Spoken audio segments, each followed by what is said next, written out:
शेळी परत निघून गेली. दुसऱ्या दिवशी पुन्हा आली. शेळीनं पुन्हा पिलाला दूध पाजलं. शेळी परत निघाली, पण जाता जाता पिलांना म्हणली, पिलांनो काळजी करू नका, मी पुन्हा येईन. आणि आली. तिसऱ्या दिवशी शेळी आली आणि शेळीनं परत पिलाला दूध पाजलं आणि निघून जाऊ लागली. तेवढ्यात वाघ समोर आला आणि वाघाने जबडा वासवला. आता वाघ शेळीला खाणार. तेवढ्यात पिलांनी थांबवलं, हिला खाऊ नका. का? तिनं जर आम्हाला दूध पाजलं नसतं तर आम्ही मेलो असतो, उपाशी मेलो असतो. शेळीचे आपल्यावर उपकार आहेत. वाघानं विचार केला, शेळीनं वाघावर उपकार केले. वाघानं शेळीला सांगितलं, शेळीताई आता काळजी करू नको, या जंगलात तुला मीच काय, कोणीच खाणार नाही. आता शेळी नुसती शेळी राहिली नाही. आता शेळी काय झाली?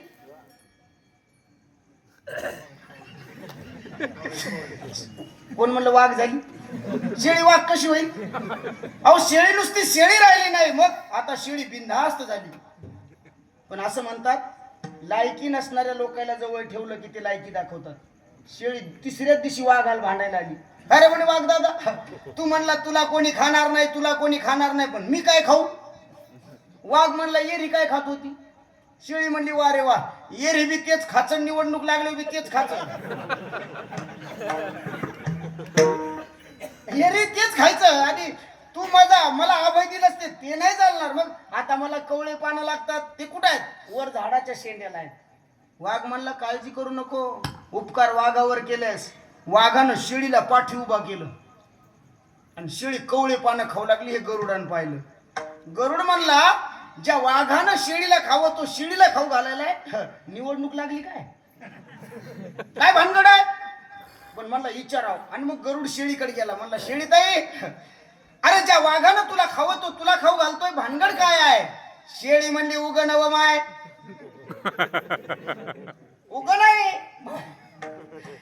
अरे उपकार केलेत उपकार, आणि उपकाराची परतफेड वाघ पाठीवर घेऊन फिरायलाय.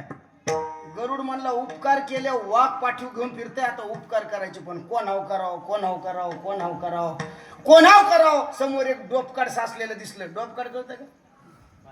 हा, पाण्याचं खड्डं, त्याच्या बाजूला चिखल, ते डोपकाड दिसलं.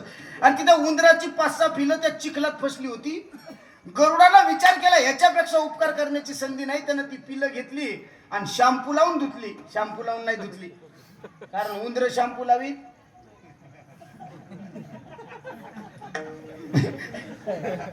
असू द्या, जाऊ द्या, ते श्लेष अलंकारात मोडतं म्हणून ते इथं जाऊ देऊ आपण, जाऊ द्या. ऐका.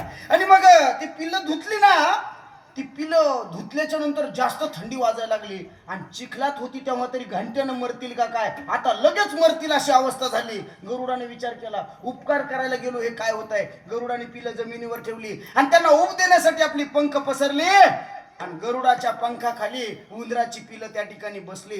1 तासानं गरुड उडून जाऊ लागला. गरुडाला उडताच येईना. का? ह्या उंदराच्या पिलाने त्याचे पंख कुरतडले. असा गरुडाला राग आला. कोणाचा?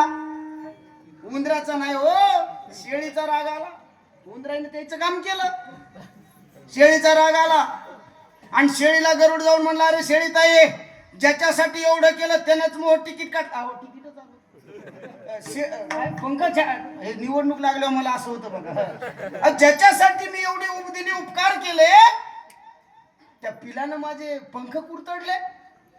त्यामुळे शेळीनं दिलेलं उत्तर, घरी येऊन जा. शेळीनं सांगितलं, हे गरुड दादा, उपकार करताना एक गोष्ट जाणीवपूर्वक लक्षात ठेव, उपकार हे नेहमी वाघासारख्यावर करायचे असतात, उंदरासारख्यावर नाही. आणि म्हणून आपण वाघ आहोत. संप्रदायाचे विचार आपण डोक्यावर घेऊन जावे, ही सात्विकता आपल्या अंतकरणात आली पाहिजे. तेव्हा कुळी कन्या पुत्र होती जे सात्विक. तयाचा हरिक वाटे देवा, गीता भागवत करीती श्रवण, अखंड चिंतन विठोबाचे. गीता भागवतच का हो? मग काही जण म्हणतात, एक जगावं कसं दुसरं मरावं कसं सांगतं. नाही हो, कदाचित तसा अर्थ असेल, पण तसा खरा अर्थ नाही आहे. मग या हिंदू धर्माचा पहिला आणि पवित्र ग्रंथ आहे श्रीमद भगवत गीता, आणि व्यासाने लिहिलेला शेवटचा ग्रंथ आहे श्रीमद भागवत. गीता आणि भागवत जसं ज्ञानोबा आहे संप्रदायाचा पाया, तुकोबा आहे कळस, ज्ञानोबारायचं आणि तुकोबारायचं भजन केलं म्हणजे मधल्या 18 संतांचं भजन होतं. तसं गीता भागवताचं श्रवण करणं म्हणजे सगळ्या ग्रंथाचं आपण श्रवण केलं पाहिजे. गीता भागवत करीती श्रवण आणि नुसतं ऐकू नये. अखंड चिंतन विठोबाचं कसं केलं पाहिजे? एकदा मांड्या घालून बसा, बैठे बैठे सावधान, आणि सगळेजण एकदा संप्रदायपूर्वक जगाच्या मालकाचं भजन करा.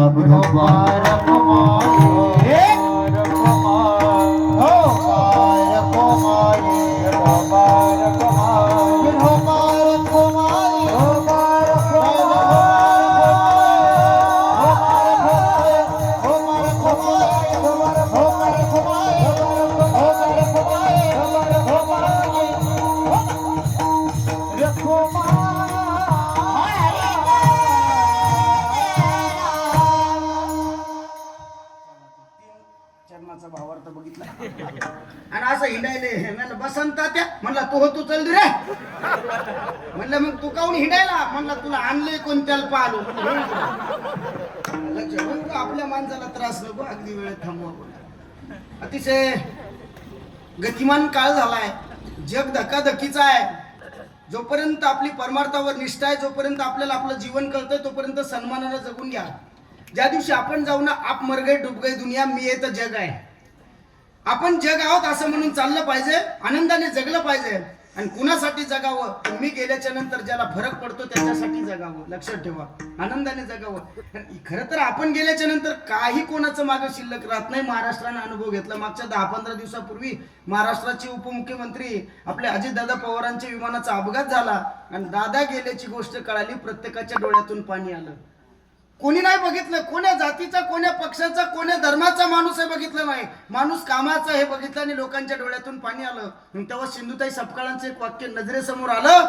सिंधुताई बोलून गेल्या, या देशामध्ये जर मोठं व्हायचं असेल तर माणसाला मरावं लागतं. आणि मग कळालं माणूस किती मोठा होता.